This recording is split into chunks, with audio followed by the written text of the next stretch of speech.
2 octobre 2021, petite vidéo sur Symfony assez rapide. Ici, je vais te montrer comment tu peux créer ta propre console. Donc pourquoi je te dis ça? Je vais te donner un exemple, tout bête. Hop, j'ouvre ici le terminal. Et donc, je lance par exemple php bin console. Je tape juste ceci. Donc là, quand je fais ceci, la commande list est appelée automatiquement, ok? Donc du coup, cette commande-là, hop, donc la description te dit list commands, ok?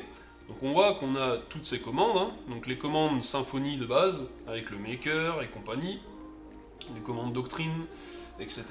Et là tu vois un namespace app, donc ça c'est nos commandes customisées, ok? C'est celles que j'ai créées ici dans un dossier commande, hop, tu vois j'en ai 4, donc elles correspondent à celle-ci. Donc là, si tu veux ne voir uniquement que ces commandes, tu peux très bien, hop, je vais nettoyer ça, tu peux très bien faire php bin console list et là mettre le namespace, donc ici app. Je fais ça et là tu vois qu'à présent j'ai uniquement mes commandes, ok? Donc là ce que je te propose de faire, c'est de voir uniquement cet écran là quand on lance du coup. Ici, je l'ai appelé custom console. Donc ici, dans mon dossier des binaires, j'ai un fichier custom console. Donc l'idée, c'est que quand je tape php bin slash custom console, eh bien que j'ai ceux-ci qui apparaissent sans avoir à taper list app. Ok? Donc c'est assez simple à faire. Donc là, comme je viens de te dire, ici j'ai créé un fichier custom console. Donc déjà, on va aller voir le fichier console. Hop, le fichier console ici, 18 lignes. Donc voilà à quoi il ressemble. Eh bien, nous, notre fichier custom console, on fait un copier-coller de tout ceci. On vient dans le fichier custom console et on vient coller le contenu. Sauf que qu'est-ce qui change?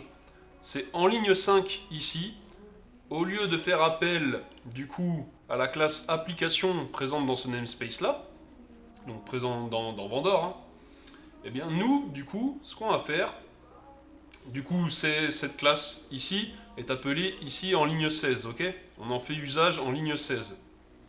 Eh bien nous, dans notre fichier, on va pas faire appel du coup à cette classe, donc que je répète dans le répertoire Vendor, mais on va créer notre propre classe ici dans ce namespace que j'ai du coup qui s'appelle custom console, ok? Et donc en ligne 16, on fait appel à cette classe custom. Maintenant que l'on a vu le seul changement qui a lieu donc avec la création de ce fichier custom console et les deux seuls changements qui ont lieu avec le fichier console ici, on va aller tout simplement créer cette classe custom console.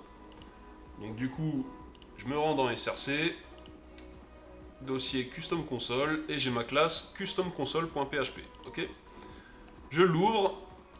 Et il n'y a vraiment pas grand chose dedans, hein. Et en plus là, c'est que je fais des sauts de ligne, moi, pour la lisibilité, convention personnelle, mais ça pourrait très bien être sur une ligne, tout ça. Tout ceci là, ce if, donc tu gagnerais plusieurs lignes. Pareil, j'ai mis de la PHP doc ici, autant pour moi. J'ai mis de la PHP doc, donc déjà, ça me bouffe 5 lignes de plus encore. Bref, il n'y a vraiment rien du tout dans cette classe, hein. Donc c'est quoi le principe? Ici, je viens étendre de la classe application qui est utilisée dans le fichier binaire console ici. Ok, je l'étends et je viens override du coup la méthode add. Ok, donc je me suis mis un petit commentaire dans la PHP doc. Elle est présente en ligne 153 de cette classe. Qu'est-ce que je fais? J'ai un objet de type commande ici qui est passé en paramètre et je fais appel à la méthode getName. Donc ça me retourne une string. Cette string, si elle est strictement égale à list, ça veut dire que c'est la commande list. Donc à ce moment-là, je l'ajoute aux commandes, parce que je t'ai dit précédemment que cette commande list est appelée automatiquement. Quand on tape du coup php bin console, et ici ça va être php bin custom console. Donc elle est appelée automatiquement, donc il est nécessaire ici de l'ajouter aux commandes. Ok, ensuite, j'ai un ou.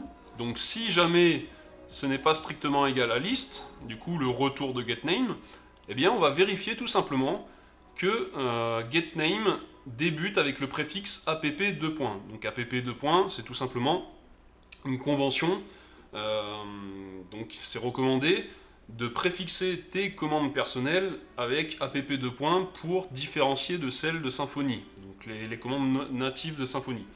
Donc vraiment ici, si ça commence par app 2 points, eh bien on ajoute la commande aussi. Et du coup, toutes les autres commandes, excepté list, ne seront pas rajoutées dans cette console. Donc du coup, on return null, ok? Donc on le voit ici en type hinting de retour, null. Donc maintenant qu'on a fait ça, eh bien, magie, quand on va faire ici, au lieu de faire php bin console, qui nous liste toutes les commandes de l'application, eh bien nous, qu'est-ce qu'on va faire? On va faire php bin custom console et boum, qu'est-ce qui apparaît? Uniquement nos commandes customisées et bien sûr la commande list pour les raisons que j'ai évoquées. Donc voilà, je sais pas combien de temps a duré cette vidéo, 6 minutes 20, donc ça fait un petit moment que j'avais pas fait de vidéo, j'ai plus trop le temps. Mais voilà, une petite vidéo sympathique qui te permettra de classer tes différentes commandes dans différentes consoles si tu en as besoin.